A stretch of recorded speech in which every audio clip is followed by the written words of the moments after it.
Buenos días, soy Carlos Mendoza Feliciano, estudiante de la carrera de Derecho en la Universidad Virtual del Estado de Guanajuato. Mi número de matrícula es el 2201-4768. El día de hoy, 30 de julio de 2025, grabo este video con la finalidad de cumplir con el reto número 5, denominado Criterios del Sistema Interamericano de Protección de los Derechos Humanos del módulo Protección Internacional en materia de derechos humanos, del que es mi asesor educativo, el maestro en Derecho Miguel Ángel Espinosa Arreola. Para esta actividad he leído la sentencia emitida el 23 de noviembre de 2009 por la Corte Interamericana de Derechos Humanos relativa al caso Radilla Pacheco. Dicha resolución abarca las excepciones preliminares, el fondo del asunto, así como las medidas de reparación y las costas procesales, y se encuentra disponible en el sitio oficial de la Corte Interamericana. Explicación de los hechos del caso. En agosto de 1974, Rosendo Radilla Pacheco fue detenido por militares en un retén entre Atoyac de Álvarez y Chilpancingo Guerrero. El motivo, aducido por las autoridades castrenses, fue porque componía corridos. Posteriormente a su detención, el señor Rosendo Radilla Pacheco fue visto por última vez en el cuartel militar de Atoyac de Álvarez con signos de maltrato físico. La familia buscó justicia durante décadas sin éxito en tribunales nacionales, enfrentando dilaciones y derivaciones al fuero militar. Explicación del proceso ante la comisión. La familia, a través de Tita Radilla y organizaciones como la Comisión Mexicana de Defensa y Promoción de los Derechos Humanos, presentó el caso ante la Comisión Interamericana de Derechos Humanos en 2001. Ante la falta de avances y la persistencia de impunidad, en marzo de 2008, la comisión decidió enviar el caso a la Corte Interamericana. En julio de 2009, México compareció ante la Corte por primera vez como Estado acusado.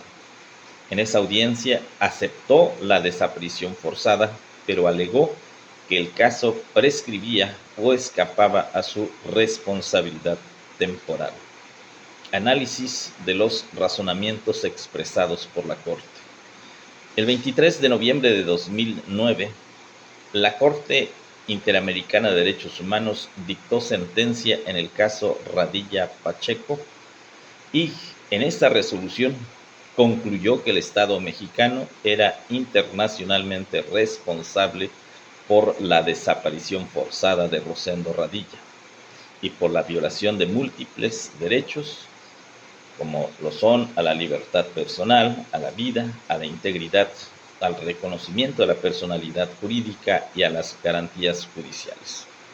Uno de los razonamientos más importantes de la Corte fue que la desaparición forzada es un delito de carácter continuo, lo que significa que sus efectos persisten mientras no se esclarezca el destino o paradero de la persona desaparecida.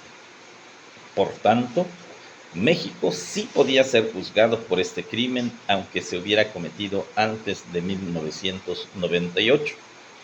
La Corte también fue clara al señalar que los tribunales militares no pueden juzgar casos de violaciones a derechos humanos cometidos contra civiles. Por tanto, México debía reformar su legislación para garantizar que estos casos fueran tratados por autoridades civiles e imparciales. Esta parte de la sentencia fue clave para limitar el uso del fuero militar, históricamente utilizado para encubrir abusos cometidos por las Fuerzas Armadas. Asimismo, la Corte ordenó una serie de medidas de reparación integral, entre ellas la investigación y sanción de los responsables, actos públicos de reconocimiento de responsabilidad, la publicación de la sentencia, la implementación de programas de derechos humanos en las Fuerzas Armadas y la indemnización a la familia Radilla. Conclusión. sobre la importancia y trascendencia de esta.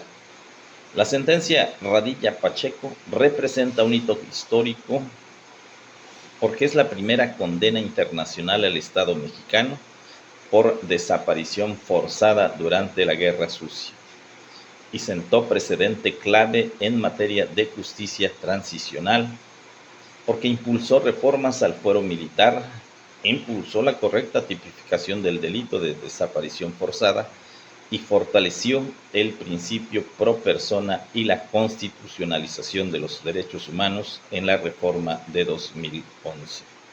También reivindicó la lucha de Tita Radilla y las organizaciones civiles por la verdad, la memoria y la justicia y fija la obligación del Estado de investigar, sancionar, reparar y no repetir estas violaciones. Por su atención, muchísimas gracias. Buenos días.